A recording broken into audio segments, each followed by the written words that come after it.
Straight ahead, this huge stone building is the Merchandise Mart we talked about earlier. It is gigantic. It's basically 2 full city blocks. When it was completed in 1929, it was the largest building in the world. There are over 73 American football fields worth of office space in that building, 4.2 million square feet, 7 miles of hallways, 10 kilometers of hallways, all within the Merchandise Mart. It was originally a department warehouse. It's not where you would go to buy a couch. It's where your department store would go to buy 5,000 couches. Merchandise Mart is so big it used to have its own zip code. Now we talk about this Art Deco style. It's all about optimism, about what we could do with machines, but I wonder if they could have ever imagined we would one day have the technology to use the whole 2.5-acre front face of the building as a giant projector screen. It's called Art on the Market. It's a free show they do every night at 9 and 9:30 p.m. They project art videos across the river, cover the whole front face of the Merchandise Mart. You can see those projectors I was talking about. See the big gray box on the wall on eye level to your right? Those are the projectors for Art on the Market. Those projectors cost around $8 million. They're actually perfectly calibrated to shine everywhere except for the windows. This is still an office building, and if you're working late, you don't want to get blinded by like 1/200th of an image of a duck. This section of the river walk on our right is called the jetty. You can see some workers working in the floating green cart beds to your right. They're called fish hotels. The idea is their roots hang down into the water and encourage marine life. Fish. And as recently as the 1970s, there were only 10 species of fish that could survive in the Chicago River. Today there are over 70 species of fish in the Chicago River. It's gotten a lot cleaner, partially due to cleanup efforts, but also due to the fact a lot of factories have moved elsewhere. Today it's more apartment and office buildings in the river, which don't put as much junk into the water. Now this next section of the river is actually the site of one of our city's greatest tragedies. After the Titanic sank in 1812, there was a movement called Lifeboats for All. They wanted to make sure every boat had enough lifeboats. So 3 years later, in 1915, there was a ship called the Eastland, docked ahead to your right. It was designed to hold 6 lifeboats, but it now had 11. And they added those lifeboats to the top deck of an already top-heavy ship. This caused the Eastland to roll over onto its side while there was over 2,000 people on board. Horrified onlookers rushed to help people out of the water. One man was contemplating suicide at the edge of the river, and she jumped in and started saving lives. They had to turn this brick building on your left into a makeshift hospital. The Reed Murdoch Center from 1914 was turned into a makeshift hospital. In the end, 844 passengers lost their lives. That's more passengers than died in the Titanic. It is the worst shipwreck in the history of the Great Lakes, and it happened right there, where the man is pondering his future in a kayak. Now, oddly enough, the Eastland disaster had a ripple effect on the history of Chicago's sports. A 20-year-old George Hallis was supposed to be on the Eastland, but he was late and he missed it. He went on to found the Chicago Bears, our NFL football team. Chicago's a great sports town. You've probably heard of our NBA basketball team, the Chicago Bulls. They've had many legendary players, including Michael Jordan and Carlos Boozer. We also have 2 Major League Baseball teams. The White Sox play on the south side. They shoot off fireworks every time they hit a home run, so there's rarely fireworks. The Cubs play at historic Wrigley Field. 1914, it is the second oldest ballpark in the Major Leagues. That's another great tour if you get a chance. My roommate is actually a tour guide at Wrigley Field. So if you take a tour of Wrigley Field, you have a tour guide named James with a beard. Tip him well. He's the reason I have Disney Plus. Speaking of TV, this black and gray building on your right is the Leo Burnett, 1989. If you're a fan of the show Mad Men, the show is probably based on the advertising firm that works in there, Leo Burnett. They created many beloved advertising characters, including the Jolly Green Giant, Toucan Sam, Pillsbury Doughboy, and Tony the Tiger, all created by the company that works in that black and gray building on your right, Leo Burnett.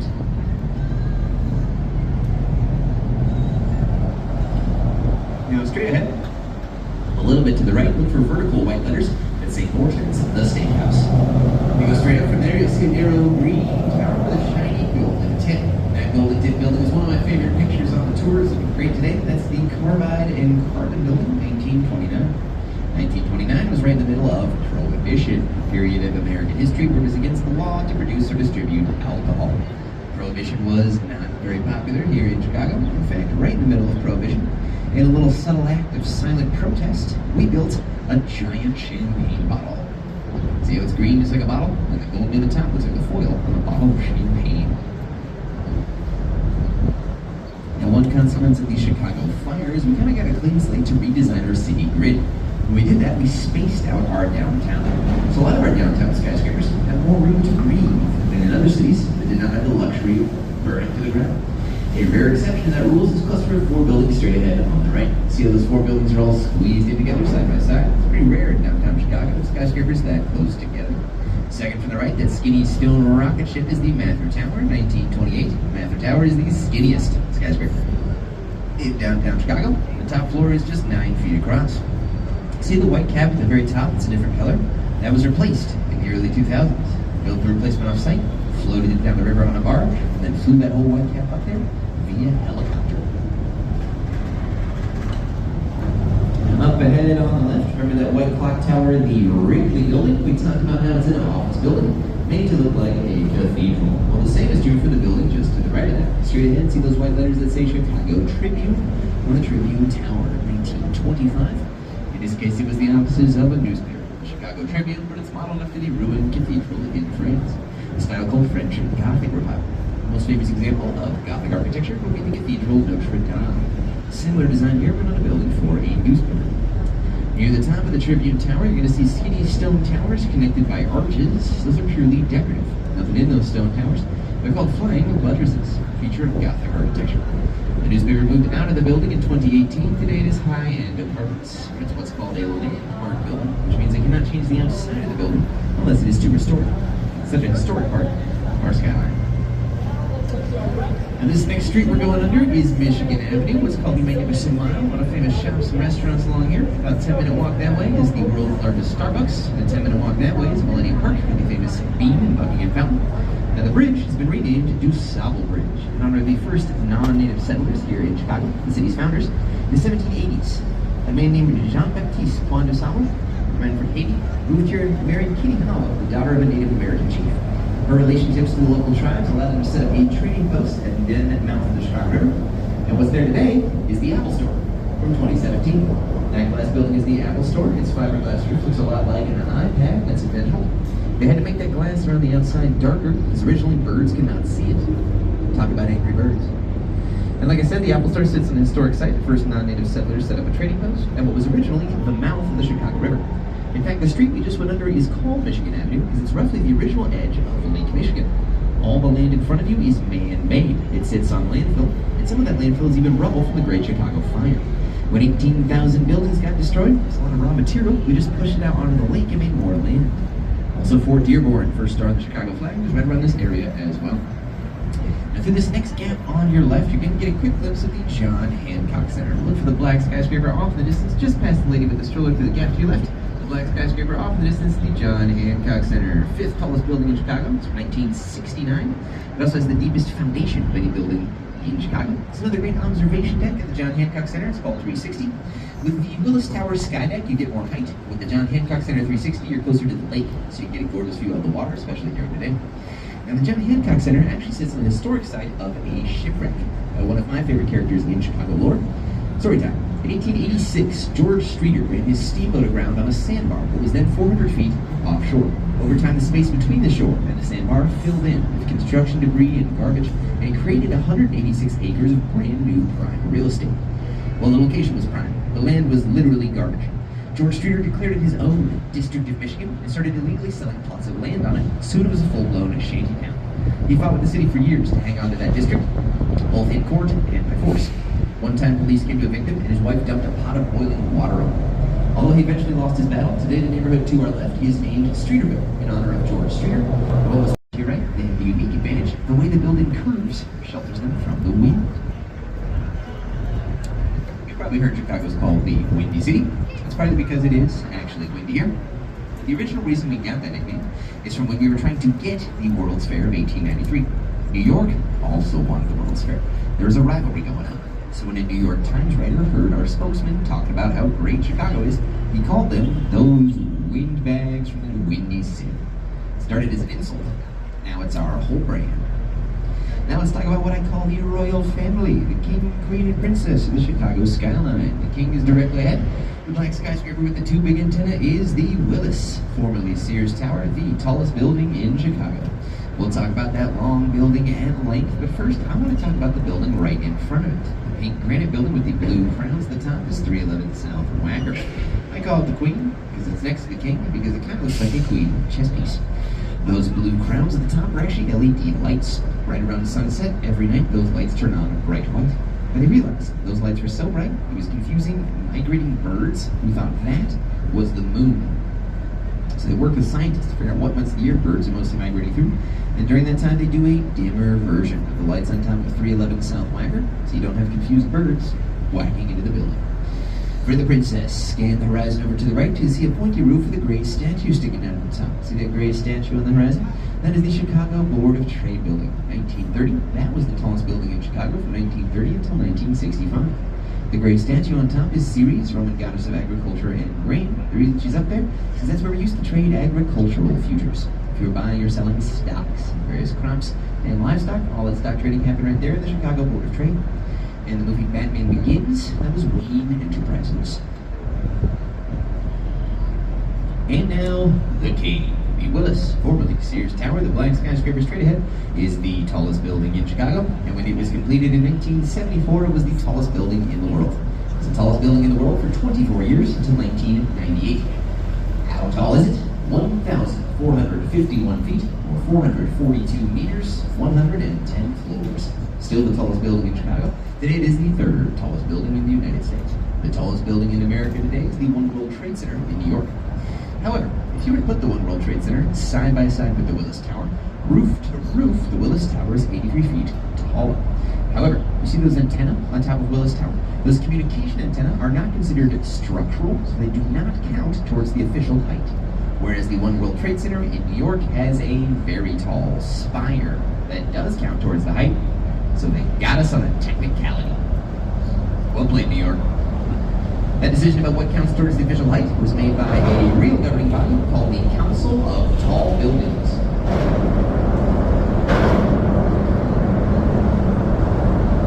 And when you are the tallest building in the Windy City, you gotta deal with a lot of wind. Here's what we're talking about our third point, sway reduction. How we call them down skyscrapers swaying in the breeze. The Willis Tower uses a method called bundled tubes. Look at the shape of the Willis Tower. It's essentially 9 towers or tubes grouped together. As you work your way up the building, fewer and fewer of those tubes continue. Only 2 of the tubes go to the building's full height, so they can lean together, resist the wind from any direction. The story behind this design, the building's lead architect was having dinner with his chief engineer, Fosler Kahn, in the 1970s. There were cigarettes on the table. They realized if you stacked cigarettes end to end, they were weaker. But if you bundled them together at the base, they were stronger. That's how you get the Sears Tower, a building based on cigarettes. Let's talk about the name. Call it the Sears Tower, call it the Willis Tower. It was originally built as the Sears Tower. Had that name for many years until the lease on the naming rights expired around the time of the 2008 crash and was owned by Willis, an insurance brokerage company that occupies 3 floors of the building today. Most Chicago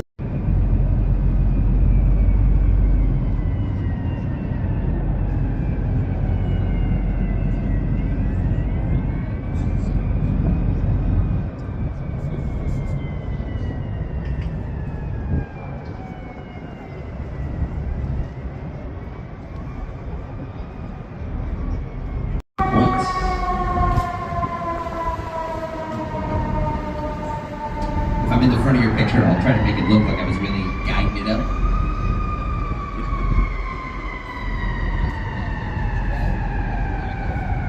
This is Wolf Point. It's the junction of the 3 branches. Let me see that. Oh, that's money. That looked great. Alright, this is Wolf Point, the junction of the 3 branches of the Chicago River. We're leaving the main branch. We'll do a quick excursion up the north branch to our right, then we'll turn around and head way down the south branch and see the Willis Tower on the way back. Straight ahead, see this building with the big arch at the bottom, River Point from 2017. It's built directly above active Amtrak and Metro train lines. If you look at the stone wall below it, see the circles in the stone wall? Those are vents. There's fans spinning in there, letting air out from the trains that run right underneath River Point. The newest addition to our skylines, directly to your right, Wolf Point South, also known as Salesforce Tower. It's a brand new office building. They're still putting some finishing touches on it. And to the left of it, that greenish building is Wolf Point West, apartment building from 2016. Most of the buildings we'll see today are either apartment or office buildings. I'll give you a little trick to help tell the difference. If you happen to see any windows cracked open or balconies, it's probably an apartment building. If there are no windows cracked open or balconies, it's probably an office building. Straight ahead now, that shorter peach-colored brick building is the oldest building we'll talk about on the river today. The Fulton House is from 1898. It was originally a freezer for the meatpacking industry. They'd slaughter cattle in the stockyards around the city, bring them here to be frozen and shipped on the farm train. Then in the 1970s, an architect named Harry Weiss oversaw a redesign to turn them into apartments. They say when the meatpacking industry moved out, it took the Fulton House 3 months to thaw out. Straight ahead, this bridge is sticking up in the air, is the Carroll Street Railroad Bridge, 1908. This bridge is a landmark. It's no longer in use, so we always leave it in the upright position. It gives a nice demonstration of how easy movable bridges work. By a movable bridge, I mean they can raise. The technical term for this type of bridge is a trunnion bascule bridge, fancy word for seesaw. On the back of the bridge, see the big concrete block? That's the counterweight. When the block goes down, the bridge stands up. All 37 of our movable bridges have counterweights like that. Most of them are buried on the site where you cannot see them. They still do raise the bridges from time to time, mostly in the late spring to allow sailboats to get out to the lake. They do it at scheduled times on Wednesday and Saturday mornings. So if you're ever hanging out downtown and you see a group of sailboats just kind of waiting around, you're probably waiting for one of these bridges to raise. On your left, these pointy residences are the River Cottages, 1988, designed by Harry Weiss, the same architect who redesigned the Fulton House. He was a big fan of sailing. The whole building is shaped like a sail. And those circular windows like the portholes on a ship. Everyone thought Harry Weiss was crazy for this one, not just for the odd triangular shape of the building, but for the fact he wanted to put residences on the river at all. As recently as 1988, when these were built, the river was still industrial. Smelly. Not a lot of people wanted to live by the river. In the long term, though, Harry Weiss was right. A few years ago, one of those 4 units sold for $2.25 million. The river is now simultaneously for real estate in the city. So, our campus here is going to do a U-turn. This is a great little break. If you need to use the bathrooms, they're at the back of the boat. Women's room is on that side, men's room is on that side. At the back of the boat, you'll also find our bar. Make sure you stay hydrated. We got bottled water, soft drinks, alcohol, chips, pretzels, coffee, tea. It is a card-only bar, no cash. My name is Michael. I'll be doing a lap, making sure everybody can hear me all right. If you have any questions, any recommendations, let me know. I'll be back on the mic. In the 20s, those were Al Capone's days. A lot of organized crime. So if a jeweler was worried about getting robbed, they did not have to leave their car because the jeweler's building had an automobile elevator. You could drive your car with your jewelry into the building. They'd take you, your vehicle, and your jewelry up to any of the first 27 floors. And if you see the movie Batman Begins, you recognize those corner towers. Batman spent some time in front of one of those corner towers, brooding, doing Batman stuff. This is one from the 1960s. On your right, these two round white cone-shaped towers are the Marina City Towers, 1968. Their architect, Bertrand Goldberg, said there are no straight lines or sharp corners in nature, therefore our buildings should have none. That's how you get this very round, natural design. Goldberg's goal was to create a city within a city. You could live in your apartment above, park your car in the garage below, dine in the restaurants below that. You could even park your boat in the marina underneath. At the time these were built in the 1960s, the river was still very industrial. A lot more factories. It was smelly. Not a lot of people wanted to live right by the river. So since these were some of the first big residential buildings on the river, they had to include anything its residents could possibly want. I actually got to go to a New Year's Eve party in one of those towers. And on New Year's, there's barges on the river that shoot off fireworks. So I got to watch fireworks going off while I was above them. It's pretty cool. Probably the best thing I got out of that relationship. Anyways, on your left, that short concrete building with the gold 5-5 is also from 1968, a very different style called brutalism tower. That was a bummer. Also, they originally covered the outside of the building with rare Italian marble, the same type of marble Michelangelo used to make the statue of David. But that rare marble could not handle Chicago winters. The temperature change made the marble start to crack and fall off. So they had to strip all that marble off and replace it with granite from North Carolina. That process cost half as much as the entire building did in the first place. You'll see it in the back row on your left. Look for the white skyscraper with the straight up and down vertical lines, the Aon Center. Today it is the 4th tallest building in Chicago and formerly the tallest marble-clad building in the world. Off in the distance to your right, look for a building with a round yellow dome, the Intercontinental Hotel built by the Shriners, not the guys that wear the Fitz hats. My favorite fact about that building, you see that little stone tower poking up behind the yellow dome? That was originally intended as a place to dock your blimp. They thought in the future we'd all be taking a rigid airship to work, or a Zeppelin, so they made a parking spot for blimps. Unfortunately, a blimp has never parked there. Right after they built that, the Hindenburg disaster happened, an infamous blimp explosion, and blimps got a lot less popular. Ahead and your right, that white clock tower is the Wrigley Building. When it was completed in 1924, that was the tallest building in Chicago. It's an architectural style called Spanish Revival. At that time in the early 20s, American architects were still trying to figure out their own unique sense of style, so we're still copying European styles. Specifically, that clock tower is modeled after a cathedral in Sevilla, Spain, called La Giralda. So it's an office building made to look like a cathedral. If you're a baseball fan, you might recognize the name Wrigley. Wrigley Field where the Chicago Cubs play is named for the same company. This was originally their offices. The Wrigley Company started off as a soap and baking powder company, and then one time they did a promotion that included a free stick of chewing gum with every purchase. The gum was so popular, they just became a chewing gum company. This was their original offices. Today in the Wrigley building, you'll find a Lou Malnati's deep dish pizza joint, as well as a Ghirardelli's, looking for a nice ice cream sundae on a hot day like today. And in the basement of the Wrigley building, the Billy Goat, I don't want them to sway too much. So in this tour, I'm going to tell you about 3 methods of sway reduction, how we calm down skyscrapers swaying in the breeze. The first one, if you look at the tallest out of those 3 towers, near the top, there's a gap. It's called a blow-through floor. The idea is wind